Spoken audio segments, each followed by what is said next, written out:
Morning, everybody. Welcome to our retirement planning webinar. This is the fourth webinar we're doing. And hopefully you're going to find it very useful. There's a lot to go through, and we will send you a copy of the slides afterwards. Okay, so I'm Nick Brummer. I'm a director and the founder of Investonline. Joining me is Stuart Dyer, fellow director. Investonline is a wealth management business. We registered with the FSCA. I'm a member of the Institute of Chartered Accountants. Stuart is a CFP and a member of the FPI. Investonline operates out of Newlands, just opposite the old Newlands Rugby Stadium. But our clients are spread all over the country. And actually, the majority of our clients are in Gauteng. We're a team of 13, 9 professionals and 4 admin. And then just the name Investonline. Really, the concept is really about communicating over the internet. And we have found that it's just much more efficient and much more cost effective. We feel we spend a lot more time with our clients doing it that way. Investonline is highly qualified, experienced, provides independent advice on financial planning and investment advice. Okay, that's just a short background to who we are. Stuart's going to go through the webinar. So yeah, Stuart, over to you.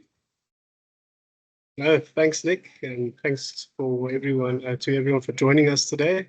So today we're going to cover a little bit of retirement planning in general. So I know last year we had a few more specific topics, living annuities being one of them, and that recording is available on our website, which covered living annuities in isolation. So let's just go through what we're going to do today. So today I'm just going to talk through briefly the retirement process, how it works when you want to retire from your retirement fund. Then we're going to go through retirement lump sum benefits. So when you retire from your fund, you're able to draw a cash lump sum from the fund. How do you go about deciding what lump sum to withdraw? For the remainder of your capital, you need to transfer your money to an annuity, either a living annuity or a life annuity.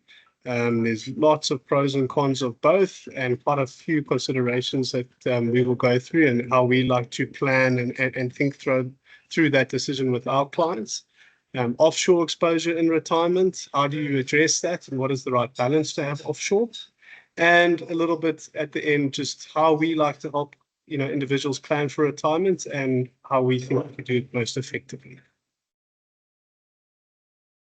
But just to start off with, just a little bit of the bookwork.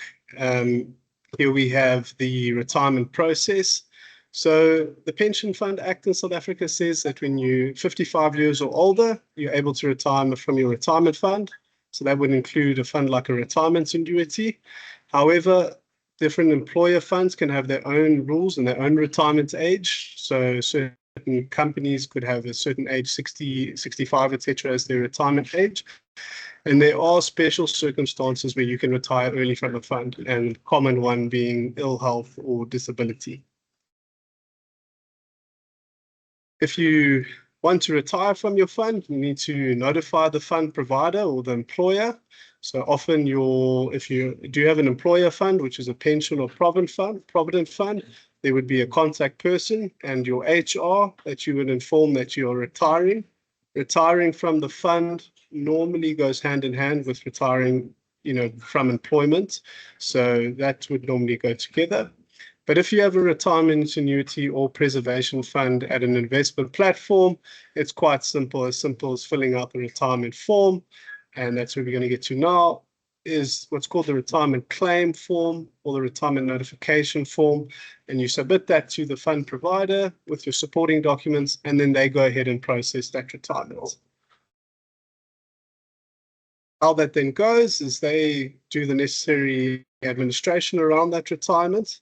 The process normally takes about 4 to 8 weeks for the fund to pay out. They would pay out both your lump sum to your bank account and the bulk of your funds to your new, let's say pension or living annuity or life annuity. So that process generally takes between 1 and 2 months. What are the rules for the different types of funds? So if you've got a pension fund at an employer, the same with a pension preservation fund or a retirement annuity, then the traditional 1/3, 2/3 rules apply. So most of us know we can withdraw up to 1/3 as a cash lump sum. And you don't have to take a full third. You can take anything between 0 and a third. And the rest has to be transferred to an annuity. The lump sum is optional. And if you do take a lump sum, there would be a tax directive that's done for that lump sum. If there's any tax to be paid, it's paid then and there directly to SARS, and you get the after-tax amount in your bank account. Now, with provident funds, they've recently moved provident funds in line with the other funds to be aligned with the 1/3, 2/3 ruling. However, it used to be that you could withdraw 100% of your provident fund on resignation or retirement. So if you were 55 years or older when on the 1st of March 2021, then you still are allowed to withdraw 100% of your fund. If you were younger than 55 when that new ruling came in, then the new rules would apply to you.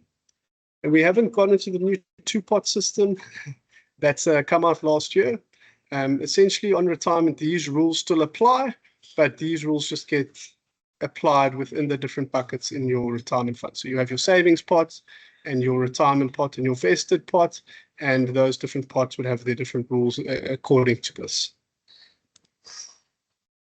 So where we are now, taxation on the lump sum. It's obviously a big factor in deciding how much to withdraw or not draw from your fund. So it's important to understand that the tax on your lump sum applies to your lifetime, your lump sums that you've taken in your lifetime. So if you've resigned from a fund at age 30 and taken a withdrawal, now you change employer again at age 40 and take a withdrawal, and now you retire at 60, those prior withdrawals would be recorded with SARS, and SARS would aggregate that with your new withdrawal in determining your tax that has to be paid. So I think not a lot of people are aware of that. And that also includes severance benefits. So if you leave a company and you get a voluntary package, the severance benefits is combined with your retirement lump sum and applied to the tax table. So just looking at the tax table, it's the first 550,000 Rand is tax-free. Then I like to think of it as different brackets of what you can get and how much tax you pay. The next 220,000 Rand is 18%. Then the following, it's almost 400,000 Rand is 27%. And then it gets quite steep. Once over 1.155 million, the tax is 36%. So for every Rand you withdraw above that amount, 36 cents is paid in tax for every Rand.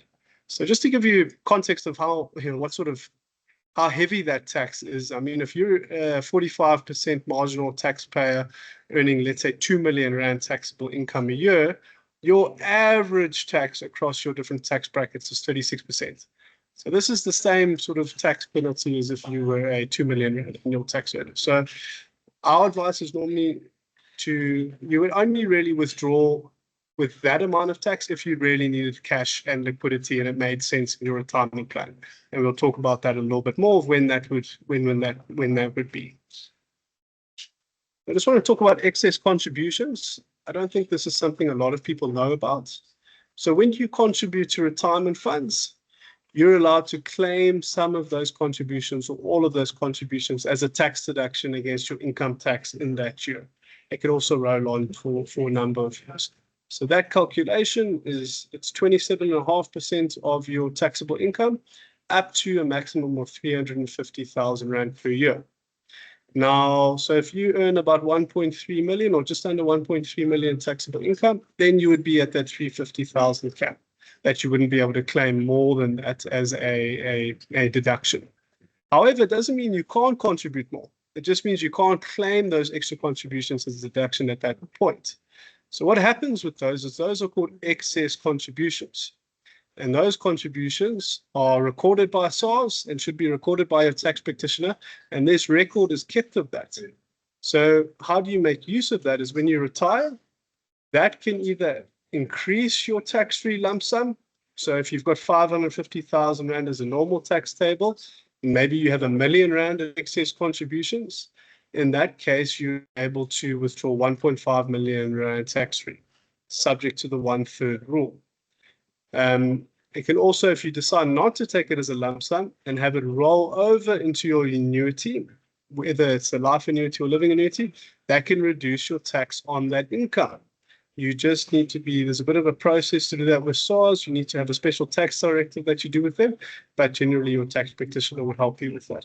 So it's just important to be aware of of excess contributions and the potential benefits you can have of those. Just a slide on the factors we think are the key factors to consider when deciding how much to draw as your lump sum. Obviously, as I've discussed now, the tax effects.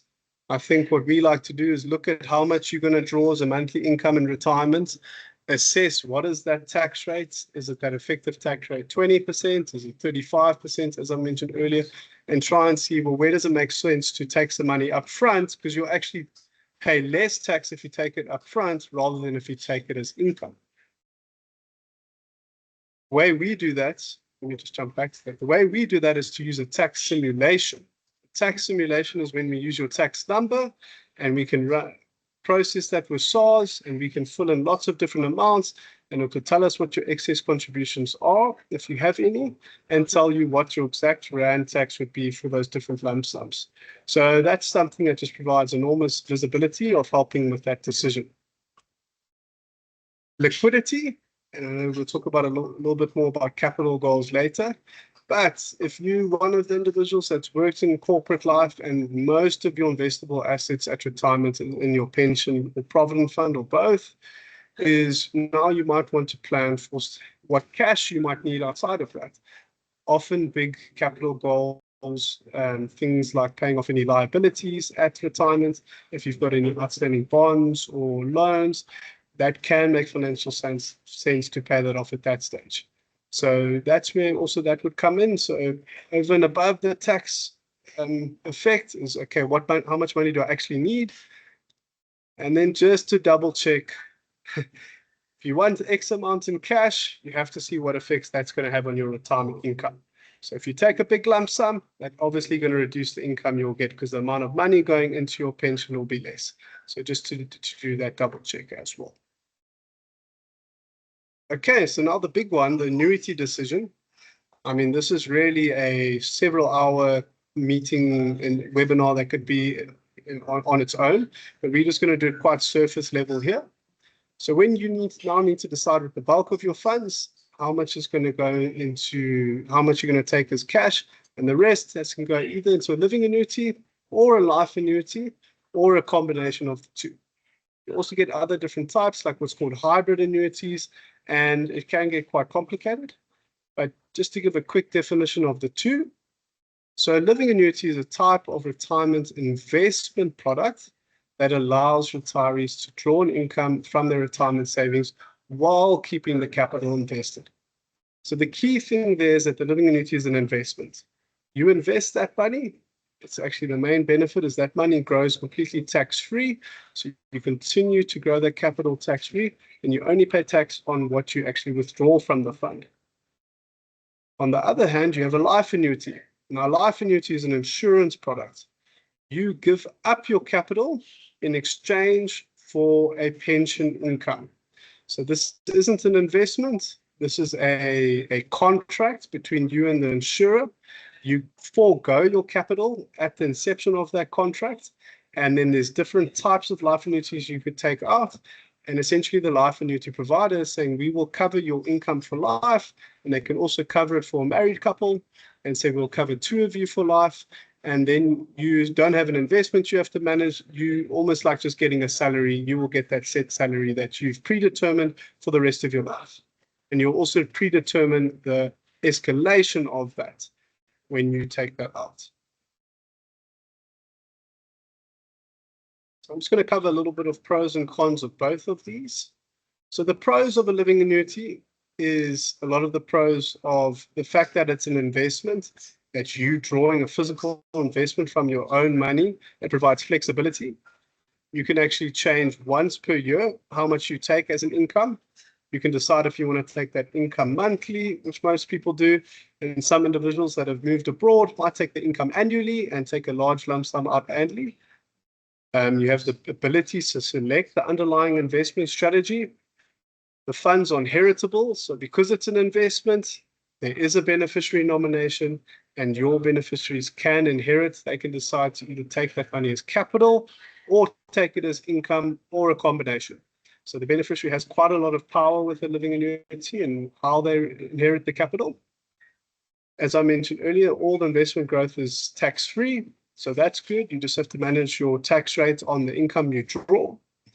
And living annuities, I think not a lot of people know that living annuities aren't Regulation 28 bound. They don't have to abide by pension fund rules. Living annuities can be up to 100% offshore. So one can have flexibility of moving more money offshore as they felt they needed it. And in our opinion, if there were to be a higher inflation or hyperinflation environment in the country, that offshore exposure would be important in that environment. The cons of a living annuity, I think the main con is you have to manage your withdrawals. So because it's an investment and you living off that investment and funding your income from that, if you start withdrawing too much and spending too much, your money can run out in your lifetime. And that's just something that needs to be managed. It's often not a problem that's run into quickly, but if you are retiring these days, individuals are retiring anywhere from 55 to 65. If you're retiring and you've got quite a lot of years that you may still need to live, that's just something that needs to be managed. So a life annuity, also known as a guaranteed annuity. So that income is guaranteed for life. Like I mentioned earlier, you almost think of it as a guaranteed salary for life. You don't have a lot of flexibility of moving it up and down as you go along through retirement. But that income that you got at inception, at least you get that and the escalations you've chosen for the rest of your life. You can choose an inflation-linked income. It just means if you take an inflation-linked income or an income that escalates at a higher rate, then your starting income would normally be a little bit lower.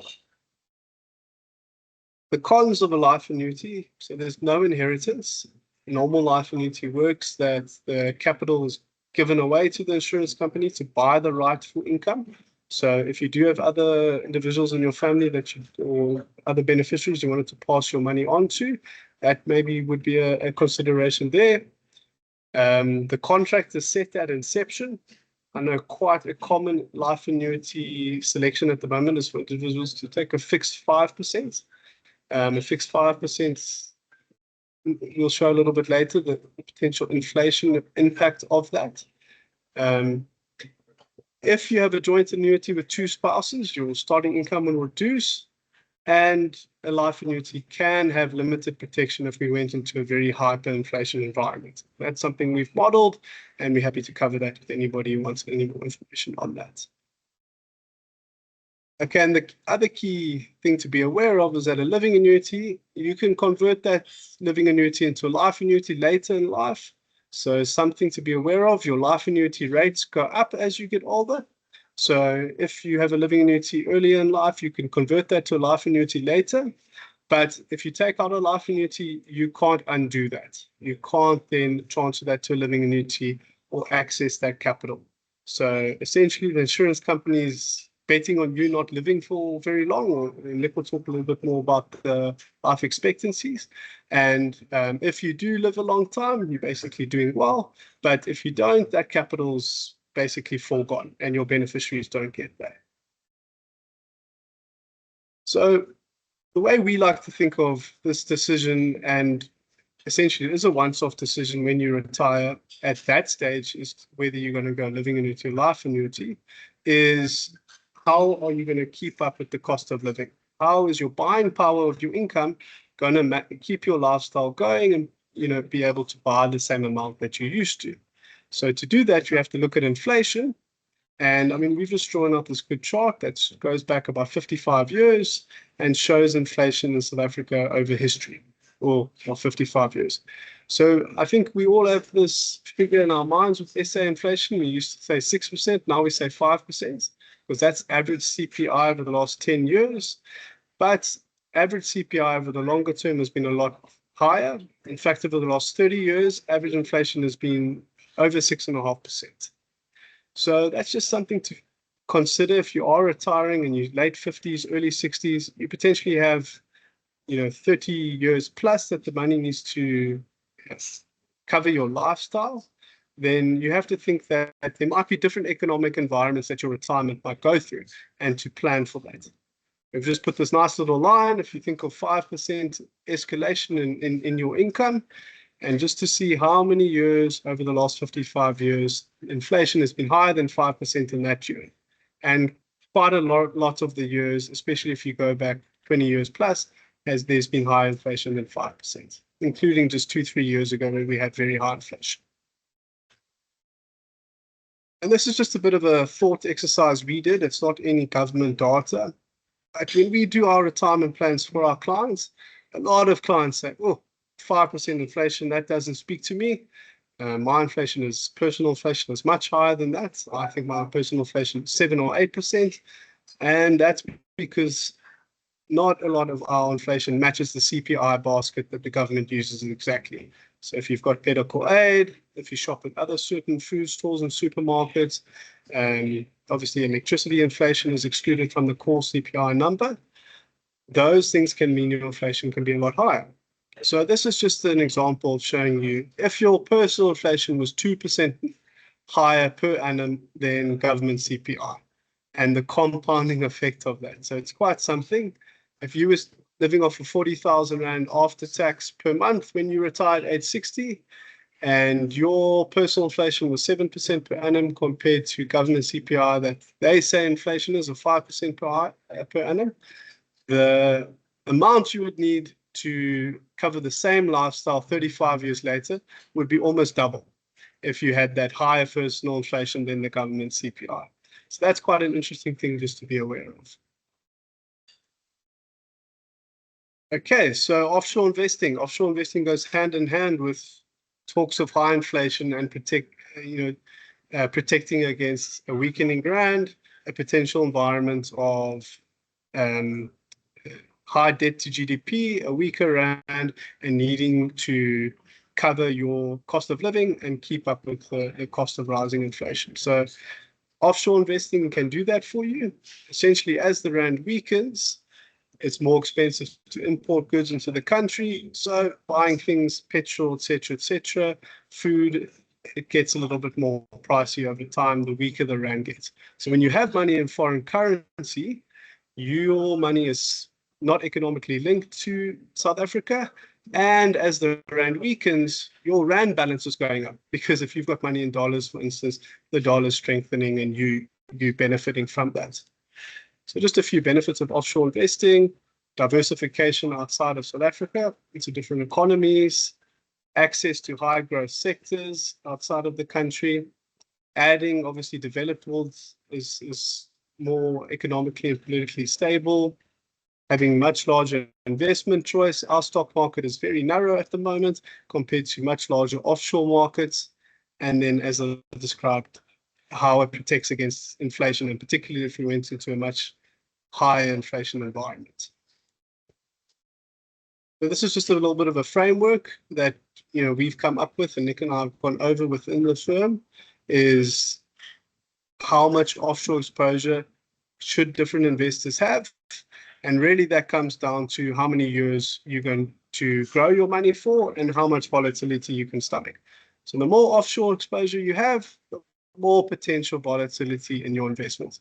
So individuals that are maybe older and only have maybe 10 or 15 years that they're planning for, a little bit more conservative, they can get away with having potentially less offshore exposure because they don't have as many number of years that they need to protect for against inflation. But as you move it down, and you can see as the portfolio just get a little bit more aggressive, from medium risk all the way up to high risk, essentially you could have 30% offshore all the way up to more than 60% offshore. We have some clients who have 90% offshore. I would say our average for most of our retiring clients sits probably around that 30 to 50% mark, but that's a personal discussion we have in terms of their risk appetite and how much they're drawing from their investments. Okay, and then we're going to get into the closing section, which is, how we like to address planning for retirement. So just an interesting stat from, I think it's last year's annual finance survey that takes place in South Africa. So the survey said that only 40% of people use or intend to use a professional financial planner. But over half of the individuals who did the survey had not calculated how much they needed in retirement. So that's quite something. I mean, it's not a difficult thing to do a retirement plan, what we call a retirement health check-in. Essentially, it takes maybe a meeting or two, an hour or two of engagement, and it just can give you so much peace of mind. So, in our opinion, either individuals don't want to see what their retirement look like, or they just have that mindset of, well, I'll just see how much money I can get and I'll just live off of that. I think if you want your retirement to be a lot more secure, then you need to plan for it. This is just our little process of how we go through the various steps of building that retirement plan and what essentially would be the investment structure we would come up for a client of ours. So the initial engagement we would have, and clients would know this already, is obviously to assess one needs, capture all the spending goals that one has, all the investment assets and other assets they have, and go through that in building a financial model for them. In that model discussion we do that retirement health check-in, build a lot of different scenarios, different inflation scenarios. Maybe a scenario may be if you immigrate or relocate within the country, downsize properties, those different scenarios can all be built in, and we give a nice retirement report on that. Then once we've kind of established, okay, what is plan A and plan B for your retirement, now we have to get your investments to match that. So we would do an assessment of the investments. That assessment would normally include a holistic view of your portfolio, what sort of risk profile are you sitting in, and also looking at the fees you're paying. And then we would come up with a final recommended structure. That recommended structure, we'll go through on the next line, could be the different buckets that we like to talk about. We like to talk about the 3 buckets that you would have in retirement and how to draw your income most tax efficiently from those buckets and to make sure your money lasts as long as possible. So that's quite a balancing act, and I think we're very good at going through that with individuals. Just on the 3 buckets, real top-down approach is just to say, looking at your investable wealth, and there may be 50 investment accounts that goes into this simple little pie chart we've got here, but where is your money really sitting? How much of it is in restricted retirement funds in the country? How much of it is in what's called voluntary or discretionary funds you can withdraw from? And how much money do you have sitting offshore in foreign currency? And there may be areas where individuals are very overexposed and areas where they're underexposed, and we may need to pull some levers in terms of refining that. But essentially, a picture like the one on the screen would normally be quite a good balance. And then it comes down to where you draw your income and how you position those 3 different buckets to be most tax efficient. In the financial modeling, I think a big exercise and where we like to spend time on with our clients and our new prospective clients is on planning for their cash flows. So one can think, okay, I'll retire with a 10 million rand pension fund. Just tell me what income I can get out and I'll just live off of that. But sometimes it's not as easy as that. If you retire at 60, you may need to buy 1 or 2 more cars in your lifetime. Maybe you want to do some big overseas trips, and 50 grand a month income isn't going to cover those big lump sums. So this is where we like to separate cash flows into your normal living expenses. So the way you would look at that is look at your budget and think about what will come out of your budget when you're no longer working. So the normal ones would be life insurance and income protection policies will potentially stop. Contributing to investments would potentially stop or would normally stop. And there may be a few other things, travel for work, if you do pay for those sort of things, would come out of your budget. And then you'd look at your capital goals. And these are just some common ones.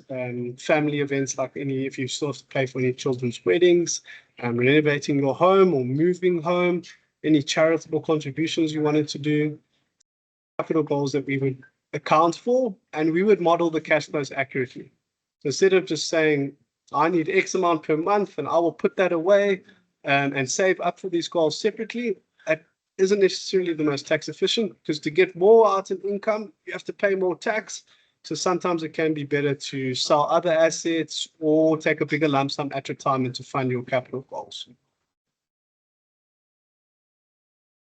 So this is just one of the pictures in our financial planning model we go through. We do it in, virtual meetings with individuals or in our office. As individuals will come in and we'll go through the financial model with them. And there's a lot that plugs in. And this is just one of the pictures. And it obviously is to show you, here's your capital. And within that is all your spending and your growth and your taxes throughout your lifetime and how long that capital can last. Obviously, a good picture, that's one that lasts to age 90 and beyond. That means, you're more than likely to have your money outlive you and potentially have money that will pass on to beneficiaries. And there's a lot of different factors that go, and I've just selected a handful of factors that go into the model. But things like your personal inflation, and we can actually do a bit of a conversation around that. Medical expenses as you get older, that becomes a massive part of your monthly spend. Travel goals, other lifestyle goals. The model knows how different investment vehicles are taxed, how to account for taxation, the product rules of different investment vehicles, and like I mentioned, liquidity. Liquidity is a key thing to make sure you've got access to enough money. Doesn't help having a lot of money in fixed deposits and living annuities and illiquid investments, private businesses, holiday homes, and then you don't have enough money to pay for your cash requirements. So liquidity is important to plan for and to map out. Okay, so just a conclusion from my side, and Nick will chip in, and then maybe I think we do have a few questions that we pre-submitted. So on the retirement lump sum, we think it's absolutely necessary to do a tax simulation. It's free to do a tax simulation. We can help you with that and run a whole lot of different amounts that you potentially could withdraw from your fund, and it can give you a bit of information that maybe you may have forgotten on past withdrawals. In that annuity decision, consider all factors, most importantly, your personal needs. I think my advice when it comes to plans can really differ from person to person, both in how their three buckets look and how they want to spend their money and where they plan to live.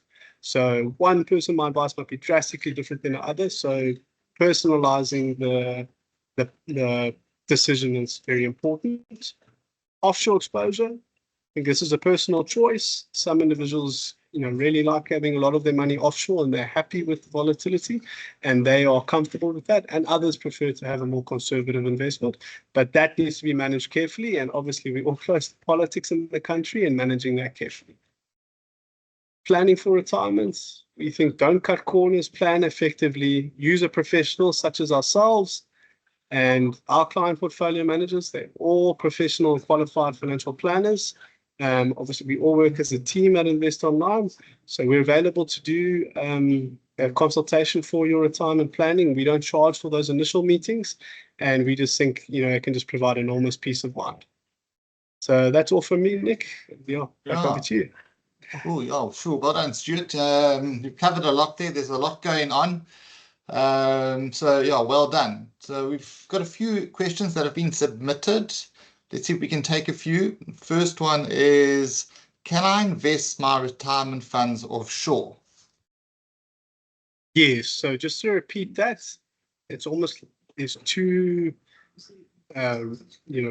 governing acts around that. So when you're saving for retirement in retirement annuities and pension funds, that's all governed by the Pensions Fund Act, and that is restricted by what's called Regulation 28.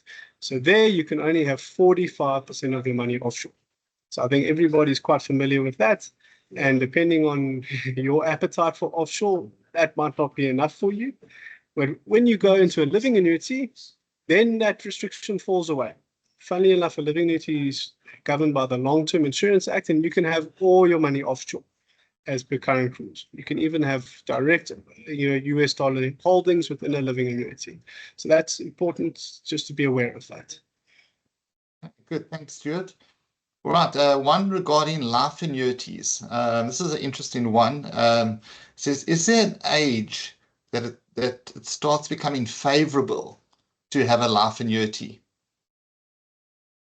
Yes, so the way to think of it, life annuities, I mean, it's essentially just actuaries that run those models, and it's all based about life expectancy. So the younger you take out a life annuity, the lower your income is going to be, because there's more years that's going to be priced in of the company having to pay you. The older you take out the life annuity, the higher your income is going to be. So just as an example, I did an exercise just recently. If someone age 60, their, let's say, rate of return, if you think of it that way, or their income drawdown percentage that they would get from the life annuity at 60 was about 6%, whereas someone at 75 was closer to 10%. So you can just see how that really, you get a lot more when you're older. And it's not just age, it's also life events. So if you're one individual, and let's say maybe you're a widower or a widow, and now you just one individual, not two individuals, your rate goes up because they're just insuring one person's life. And actually, some insurers will actually even do underwriting. So if your health is poor, they will give you more income. So there's different factors that go into it, Nick. But generally, once you're 70 or 75 plus, your rates gets a lot better. Yeah.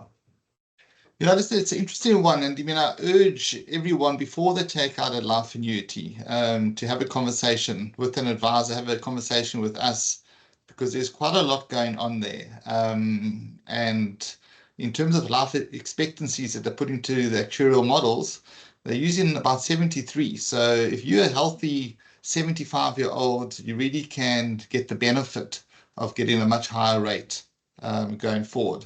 But always also remember that none of your money is going to be left to somebody after that. So it's really probably suits people more where their income is very limited, and it secures their income for a period of time until they die effectively. Right. Another one here, which is, I think, also very important.